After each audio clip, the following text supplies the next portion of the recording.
برادران عزیز، صحبتی که امروز میخواهم خدمت شما داشته باشم در باب انتخاب دوست است، یعنی قبول کردن و یعنی دوست اختیار کردن. امروز در دنیا دوست ها زیاد هستند، اما نه هر دوست برای انسان دوست است. بعضی دوست هایی هستند که والله قسم برای انسان از دشمن تا بدتر هستند. به این خاطر امروز قصد کردم که یک سه در باب محبت و دوستی که انسان یک شخصیت دوست انتخاب میکنه و یک رفیق و یعنی دوست خالص لله برای خودش قبول میکنه. امروز انشاءالله قصد کردم که یک سه در این موضوع صحبت داشته باشم تا اینکه جوانهای محترم ما در فریب هر نوع دوستای یعنی گمراه و از راه میزدگی نافتند. رب العالمین در قرآن می فرمایند که استعذ بالله الاخلاء یومئذ بعضهم لبعض عدو الا المتقین. صدق الله العظیم. رب العالمین در این آیت کریمه فرموده اند که دوستها، بسیاری دوستها برای همدیگر یعنی روزی هست که دشمن می شوند و دشمن به همدیگر بدتر از دشمن هستند، مگر دشمن نمی شوند و دوستیشو پاینده و همیشه و باقی میمونه. دوستهایی که متقی باشند، خدا ترس پرهیزگار باشند. یعنی نه همه دوستیش پاینده و همیشه هست. بعضی از دوستهایی هست که به یک شخصیت به خاطر مالش دوستی میکنه، بعضی شخصیت است که برای کسبش دوستی میکنه، بعضی شخصیت است که به خاطر حرمتش دوستی میکنه، بعضی انسانی هست که به خاطر منصب و دیگر چیزش دوستی میکنه. اما دوستهایی که خاص به خاطر خدا دوستی کنن، چنین دوستها خیلی کم هستند. و این خاطر رب العالمین گفتن که بسیاری از دوستها روزی می شود که اون روز قیامت است، از همدیگر جدا می شوند. خداوند آیت دیگر هم میگه یوم یفصل بینکم. روز قیامت روزی هست که بین دو دوست یا اینکه بین زن و شوهر، پدر و فرزند، بین بسیار انسانهای نزدیک جدا کرده میشه. یکی از اونها جنتی هست، دیگرش دوزخی. خداوند بین اینها جدا میکنه. به همین خاطر انسان باید یکمش که وقتی دوستی میکنه دوستیش خاص به خاطر خدا باشه، خالصا لله باشه، نه به خاطر کسبش، نه به خاطر منصبش، نه به خاطر دارندگیش، فقط و فقط دوستیش به خاطر خدا باشه. این دوستی پاینده داره، این دوستی همیشگی هست. پیغمبر بزرگوار صلی الله علیه وسلم در حدیث مبارکشون می‌فرمایند که افضل الاعمال الحب فی الله والبغض فی الله.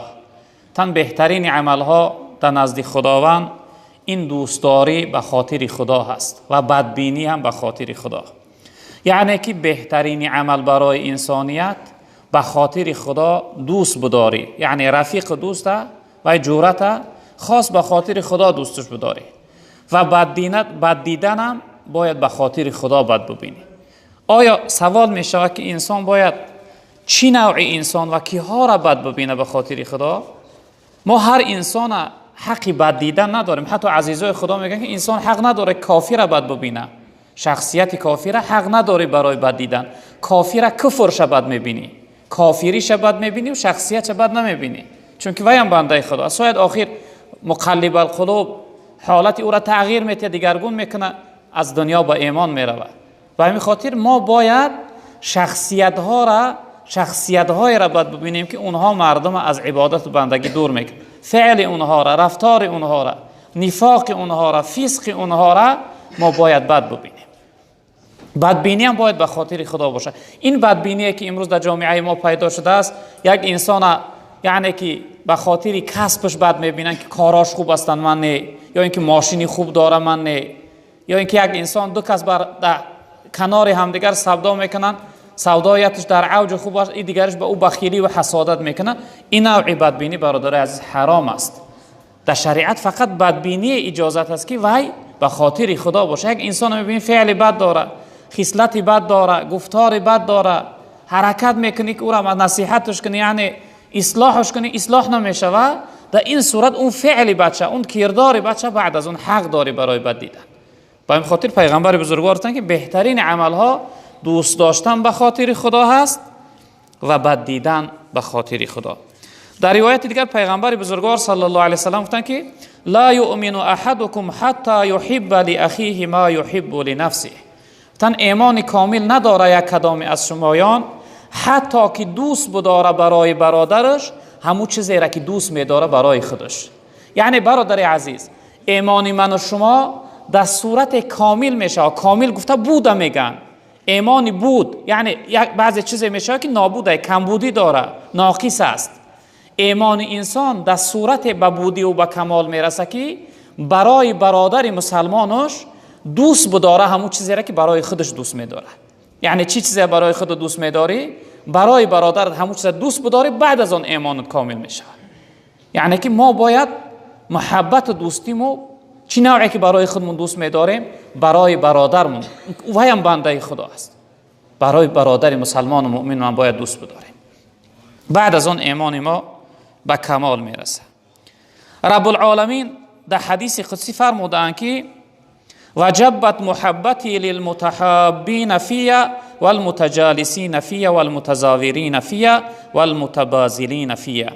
رب العالمین گفته که من دوستداری و محبتی خود من برای دو شخصیت لازم میدانم، ضرور میدانم. یعنی که من دو جمله مردم، دو شخصیت دوست میدارم. اینها کی هستند که برادر عزیز؟ للمتحابین فیه. رب العالمین گفتن دو شخصیتی که به خاطر من همدیگرشون دوست میدارن. یعنی دو رفیق دوسته که محبتشون فقط و فقط به خاطر خدا است، نه به خاطر درآمد، نه به خاطر کسب، نه به خاطر فایده و دیگر، فقط به خاطر خدا دوستش میداره. رب العالمین تا این دو شخصیت من دوست میدارم. اکنون برادر عزیز، هر شخصیتی را که الله دوست داشت همه هستی او را دوست میدارن. باد و هوا، زمین و آب، همه او را دوست، حتی آتش دوستی او میشود، خاک دوست داری او شخصیت میشود.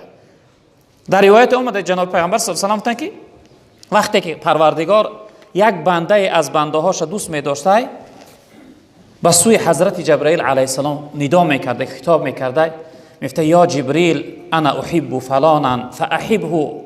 میفته جبرائیل من فلانی بنده ما دوست می‌دارم، تو هم دوستش بدار. ببین چی امره.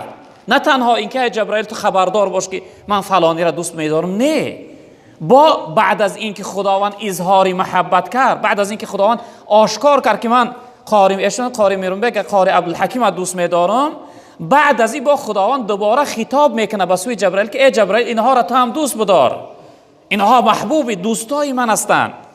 ببین رب العالمین گفت دو شخصیتی که به خاطر من همدیگر را دوست داشتن من او را دوست می‌دارم.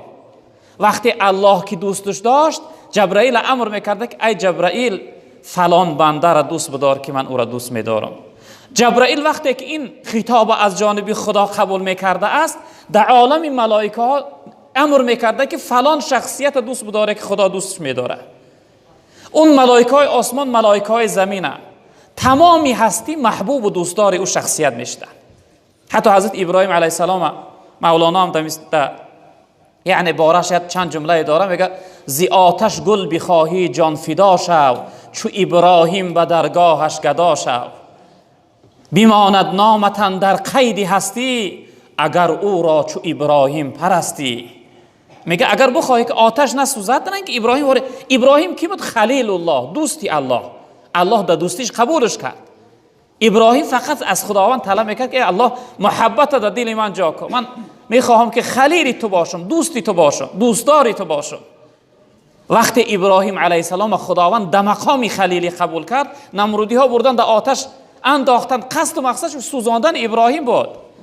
اما آتش و آب همه اختیارش در او ذاتی هست که خلق شو کرده است. رب العالمین چی خطاب کرد؟ گفت یا نار کونی بردن و سلاما علی ابراهیم. ای آتش خنک شو ابراهیم ما را سلامت نگه بدار. آنکه لطفی خیش را اظهار کرد، بر خلیلش نار را گلزار کرد. نمرودی ها قصد که ابراهیم در آتش می سوزه، اما ابراهیم وقتی علیه السلام وقتی در درون آتش میزنه، کنارش همه گلزار است. صدای سوختن آتش در گوشش چهچه بلبل است. رنگ آتشی که در کنارش میسوزه مثل شرهای منظره های زیبایی که از بالا آب میریزه، این چنین منظره زیبا است. رب العالمین آتش برای دوستش گلزار میگردانه. موسی علیه السلام رفت، وقتی که فرعون قصد کشتنش داشت، رب العالمین آب امر کرد، آب فرق شد، جدا شد. موسی علیه السلام در آمد، براش ره شد و گذشت از قفاش. وقتی فرعون آمد، فرعون غرق کرد. آب برای بعض انسان دوست است، برای بعض انسان دشمن است. بعضی دوستای خدا را وقتی در خاک میگذارن، خاک مثل گل بر این تا قیامت اونها را نگه میداره، اونها نمیپوسند، چون که ضرر رساندن خاک خداوند برای اونها حرام گرداندگی است. مثل گل بر این زیبا نگاهش میکنن، یک دسته گل بر این در قیامت در پروردگار میبخشنش، میگن اون بنده هست که برای ما امر داشتی، معن داشته بودی ضرر رساندنی را. وقتی هر شخصیت الله دوست داشت، برادران عزیز بزرگوار، همه هستی او را دوست می‌دارند، همه کائنات محبوب و دوستدار او میشوند، همه هستی برای او تسبیح میگویند، طلب مغفرت میکنند، ملائکه های آسمان محبوب و دوستدار او میشوند. به همین خاطر رب العالمین گفتن هر شخصیت، وقتی دو شخصیت به خاطر من همدیگر را دوست داشتن، سیوم ذاتی که هر اینها را دوست می‌دارم من هستم. برادری بزرگوار، نمیخواهی که الله دوستت بداره؟ اگر همین لحظه من نام یک کدام شما را بگیرم، مثلا حضرت جان قاری میرم بگ برادرم بگوی شان قاری من بسیار دوست می‌دارم، قاری عبدالحکیم برادرم، نه این دادر ما بسیار دوست می‌دارم، حضرت داملا را دوست می‌دارم، این شخصیت ها افتخار میکنن. این شخصیت ها چقدر خوشحال میشن که داملا نام ما را گرفت، ما را دوست می‌داشت. در اصل وقتی یه شخصیت دوست داشته باید اظهار کنیم من تو را دوست می‌دارم، انی احبکم فی الله، من تو را به خاطر خدا دوست می‌دارم. وقتی یک شخصیت عادی ما را در یک جمعیت وصف کنه که دوستت می‌دارم، چقدر راحت و خوشحال میشویم. چه جایی که الله رب العالمین در فوق آسمان و بالای عرش در نزد ملائکه های مقربش ما را وصف کنه که فلانی را دوست می‌دارم، خیلی جای افتخار است. با چی خاطر برادران؟ به خاطر که به یک شخصیت به خاطر خدا دوستی میکنی، فقط یک دوست انتخاب میکنی که فقط و فقط با او محبت و دوست دارید به خاطر خدا است. وقتی به خاطر خدا دوستی کردی، در او شخصیت خیانت نمیکنی، در او شخصیت دروغ نمیگوی، او شخصیت فریب نمیکنی، در فکر ضرر و زیان او شخصیت نمیشوی. انسان وقتی دوست بداره، وقتی محبوب تا میبینی دلت گم میزنه، چقدر راحت و خرسند و خوشحال میشوی. اما شخصیت بدش میبینی، وقتی ببینی چقدر ناراحت میشه، چقدر ناراحت میشه. و همین خاطر خداوند امر کرده، میگه وقتی دو بندم همدیگرشون به خاطر من دوست بدارن، من اونها را دوست میدارم. و دو شخصیتی که به خاطر من هم نشینی میکنند، اونها را هم دوست میدارم. دو شخصیتی که به خاطر من همدیگر را زیارت میکنند، اونها را هم دوست میدارم. دو شخصیتی که به خاطر من همدیگر را بذل و بخشش میکنند، دستگیری میکنند. میبینه که یک دوستش در یک حالت قرضداری افتاده، در پیش پستی افتاده، به زانو زده، احتیاج به دستگیری داره. شخصیت میخواه که دستش بگیره، از حالت مشقت بیرونش براره. وقتی انسانی که از توانایی داره از دستش میآید، رفت این برادرش دستش گرفت، قامتش بلند کرد، من نمیگذارم که ای دوستی بزرگوار تو به زانو بزنی، محتاج باشی. عزیزای خدا میگه وقتی یگان دوست شد نزد اونها حاجت پرسی می آمد، چقدر گریه میکردن. میگفتم برای چی که من یک بار از حال این دوستم خبر نگرفتم که ای دوستی بزرگوار تو چی حالت داری، آیا محتاج نباشی، یگان احتیاجی نداشته باشی. اینا چقدر زور آمد که به نزد من آمد. باید ما از حال همدیگر خبردار باشیم. وقتی به خاطر خدا همدیگر را دستگیری میکنیم، الله رب العالمین ما را دوست میداره. و رسول اکرم صلی الله علیه وسلم در روایت فرمودند که المرء علی دین خلیله فلینظر احدکم من یخالل. گفتن هر یک شخصیت در رفتار و رویه دوستش است. دوست تأثیر زیاد در دوستش میرسانه. برادران عزیز، ما یه مقاله تاجیکی هم داریم، با ماه شینی ماه شوی، با دک شینی سیاه شوی. صحبت مرد خدا مردت کند، صحبت هر ناسزا سردت کند. صحبت عاشق تو را عاشق کند، صحبت فاسق تو را فاسق کند. دوست تأثیر خیلی زیادی دارد. مولانا میگه همنشینی تو به باید تا تو را عقل و دین بیاساید. اون همنشین دوست قبول میکنی، او باید از خودت بهتر باشه. و چه خاطر؟ به خاطری که تو را عقل و دینی تو را کامل کنه، تو را تربیت کنه، تو را فایده ببخشه. به همین خاطر انسان باید یک دوست انتخاب کنه که دوست واقعی و حقیقی است. جناب پیغمبر گفتن که وقتی که دوست اختیار میکنی نگاه کن، نظر کن که چی نوع دوست اختیار کرده ای. اون دوستی که زنگت میزنه میگه برو فلان بر میرویم، برو فلان طربخانه میرویم، فلان جای فاحشه خانه میرویم، والله قسم وای دشمنی تو هست، وای دوستت نیست. فکر نکن امروز جورای جانی تای وای ترا میدونی چی فریاد و دعوت داره؟ میگه برادر جهنمت ببرم، برادر از رحمت خدا محروم و بی‌نصیبت بگردانم، برادر به بدبختی و خاری و عذاب دنیا و آخرت مبتلا بگردانم. دلالتی همین داره برادر. او یه لحظه طربخانه میره، عیش عشرت میره، پیش یک بیوه میره حرامی، دلالتش همین است که ابدی حیاتت بدبختانه و بی‌برکتانه میگذره و آخرت هم میسوزانی، آخرت ویرانه میکنی. تأثیری دوست 100% در انسان زیاد تأثیر میکنه. شیخ سعدی هم یک جمله داره میگه گلی خوشبوی در حمام روز رسید از دست محبوب به دستم، بدو گفتم که مشکی یا عبیری که از بوی دلاویزی تو مستم. بگفتا من گلی ناچیز بودم ولیکن مدت با گل نشستم. میگه حضرت که روز در یک جا یعنی گلی خوشبو در دست افتاد بوش کشیدم. اگه یک تمثیل مثالی برای ما. میگه گفتم که آیا تو مشک هستی، عنبر هستی، تو یعنی چی نوع گل هستی اینقدر بوی خوش داری؟ میگه جواب گفت واسه من که من یک گلی عادی هستم، یک عادی بودم، اما یک مدت با یک دوستی خوب نشستم، کمال او به من اثر کرد، خوشبویی او در جسم و بدنی من چسبید، این بوی خوشی او است که برای من تأثیر کرده است. در اصل انسان همراهی انسانای صالح نشست داشته باشه، از اونها نور میگیره، از اونها فیض میگیره، از اونها ادب و اخلاق میآموزه. به همین خاطر ما و شما یک دوست انتخاب کنیم، یک دوست قبول داشته باشیم که دوستی واقعی و حقیقی باشه، دوستی باشه که ما را از خدا دور نکنه، دوستی باشه که ما را یعنی تربیت کنه، ما را فیض فایده ببخشه.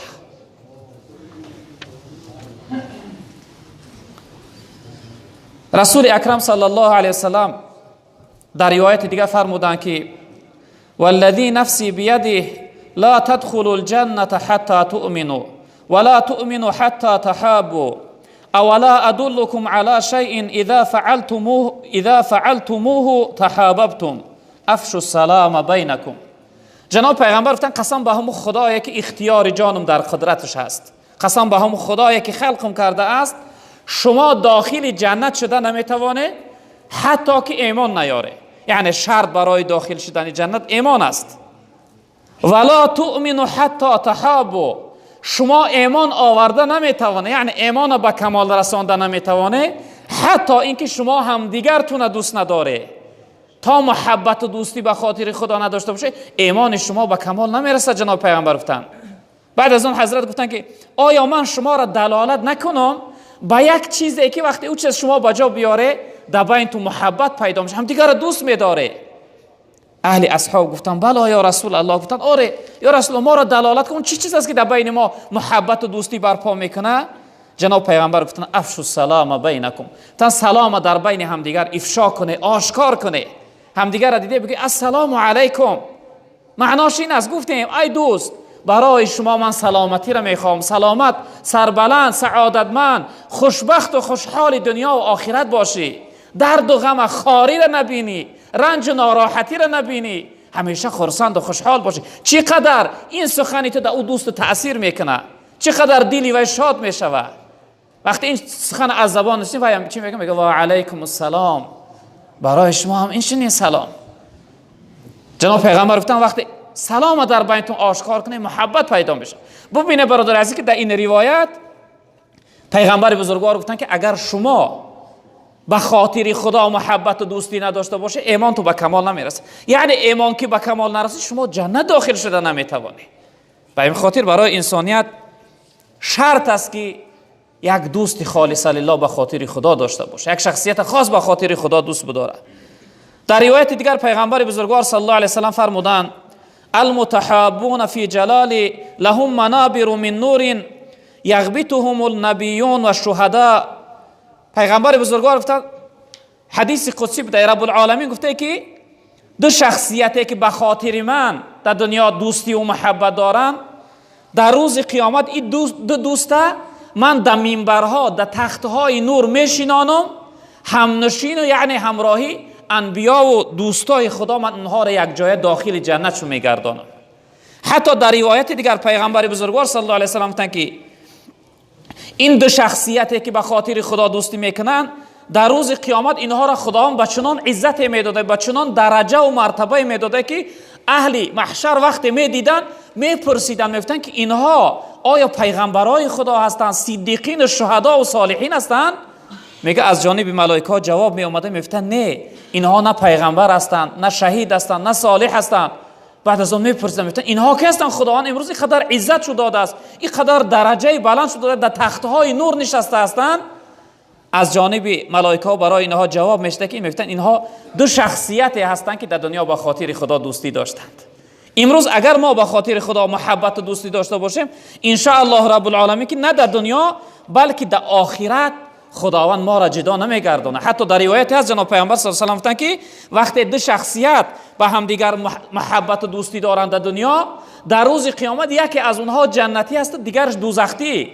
به خاطر این جنتی بودن دوستش خداوند او دوزختیش هم میبخشیده گناهش و میفته بره شما در دنیا که یعنی جدا نبوده، همیشه یک جایه بوده، امروز هم باشه بره در این جنت یک جایه باشه. یعنی دوستی حقیقی دوست در قیامت شفاعت میکرده.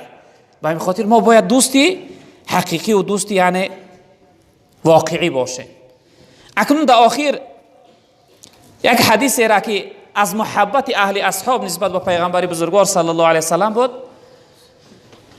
به نام ثوبان گفتنی شخصیت صحابه بود که اون شخصیت جناب پیغمبر را از حد زیاد دوست می داشت. دائما اون شخصیت همراهی و در کنار پیغمبر بزرگوار صلی الله علیه و سلم یعنی در محضر جناب پیغمبر بودند. روز حضرت ثوبان میگه نزد جناب پیغمبر داخل شدن، چهره و رنگی حضرت میگه تغییر یافتگی بود، دگرگون شده بود. و جناب پیغمبر نگاه کردن، گفتن که ای ثوبان، گفتن این برای شما چی شده است؟ چهره شما، رنگ شما دگرگون شده است، یگان یعنی ناراحت هسته، غمگین هسته. حضرت گفتن که یا رسول الله، گفتن من شما را از حد زیاد دوست می‌دارم، روزی که من شما را نبینم اون روز برای من خیلی بد میگذره، خیلی سخت میگذره، خیلی تلخ میگذره. من در خانه نشسته هستم، وقتی شما در فکرم میزنه در حال از جا میخیزم، به سوی شما روانه میشوم. گفتن که یا رسول الله یک فکر من غمگین و ناراحت کرده است. پیغمبر بزرگوار گفتن چی هست اون فکر؟ حضرت گفتن که یا رسول الله این مردن حق است، منم یعنی بندگی میکنم، شما هم وفات میکنی از دنیا میروی، این معین است که شما وفات و بندگی کرده، خداوند شما را در جنت خیلی درجه عالی و بلند خداوند جا میکنه. اگر خداوند منم که داخل جنت کنه، درجه من پستر است، یعنی در او بلند درجه عالی نیست. یا رسول الله من میتوانم که در جنت به دیدار شما بیایم، به زیارت شما اگر دیدار شما برام نباشه اون جنت هم برام خیلی جای سخت است. وقتی میگه از جناب پیغمبر پرسیدن، رسول اکرم صلی الله علیه و سلم جواب نگفته بودن که خداوند جوابی این شخصیت عاشق و محبوب گردان. بابی برادر، وقتی دوست از دوستش چیزی طلب میکنه، یعنی که اون مربی که اصل خلق کننده محبت دوست هست اون جواب میگردانه. رب العالمین چی جواب گفتن؟ استعیذ بالله و من یطیع الله و الرسول فاولئک مع الذین انعم الله علیهم من النبیین و الصدیقین و شهداء و الصالحین و حسن اولئک رفیقا. صدق الله العظیم. رب العالمین گفتن شخصیتی که اطاعت خدا و پیغمبر کنه، یعنی با گفته خدا و پیغمبر زندگی کنه، این جمله مردم در روز قیامت همراهی انبیای خدا هستند، همراهی صدیقین، شهدا و صالحین هستند و بهترین همنشین ها را دارند. یعنی که این جواب برای کی بود؟ جواب سوال حضرت ثوبان بود. البته این آیت بعضی مفسرها در دیگر صحابه ها و دیگر هم تفسیر کردند، اما بعضی از مفسرها در حضرت ثوبان این آیت تفسیر کردند که این جوابش خداوند گردان که شخصیتی که امروز با گفته خدا با گفته پیغمبر زندگی کنه، فردا در روز قیامت همراهی کی است؟ همراهی محمد رسول الله صلی الله علیه و سلم. در کنار حضرت ابوبکر صدیق است، در کنار حضرت عمر و حضرت عثمان و حضرت علی و دیگر سایر اصحاب بزرگوار است. اگر بخواهی که در آخرت همراهی پیغمبر بزرگوار باشی، امروز این گفتش بجا بیار، محبت داشته باش. از پیغمبر بزرگوار پرسیدن، گفتن یا رسول الله این آیت فقط بشارت برای ثوبان است؟ این یعنی خبری خوش برای ثوبان فقط نازل شد تنها؟ جناب پیغمبر گفتن نه، گفتن برای تمام امت هام، برای تمام امتیم که من دوست می‌داره این آیت در حق اون هم یعنی دلالت داره. برادری عزیز بزرگوار، این لحظه خودت سنجش کن، با سوی دلت نگاه کن، محبت جناب پیغمبر چقدر در دل جا هست؟ آیا چقدر پیغمبر تو دوست می‌داری؟ پیغمبر بزرگوار گفتن انت مع من احببت، گفتن تو در روز قیامت همراه شخصیتی هستی که در دنیا دوستش می‌داشتی. اگر پیغمبر را دوست داشته باشی، دوستای خدا را دوست داشته باشی، یک دوستی صالح و یعنی انسان خوب تا دوست داشته باشی، ان شاء الله که در آخرت خداوند شما را جدا نمیکنه. در آخرت همراه اون دوستت. حتی در روایت جناب پیغمبر گفتن که اگر دو شخصیت دوست به هم دیگر دوستی کنن، محبت داشته باشند، یکی از اونها از مشرق باشه و دیگرش از مغرب، یعنی از یک کنار دنیا باشه دیگرش از دیگر کنار دنیا، خداوند هر دی اینها را در جنت یک جای در یک جا می‌کرده است، جداشو نمی‌کرده است. به همین خاطر ما و شما هم باشیم برادران عزیز بزرگوار، باید که محبت و دوستیمون به خاطر خدا باشه. دیگر روایت ها هم هستن که وقتی دو انسان به خاطر خدا دوست می‌داره، هم دیگر را دوست می‌داره، در اونها حلاوت ایمان پیدا میشه.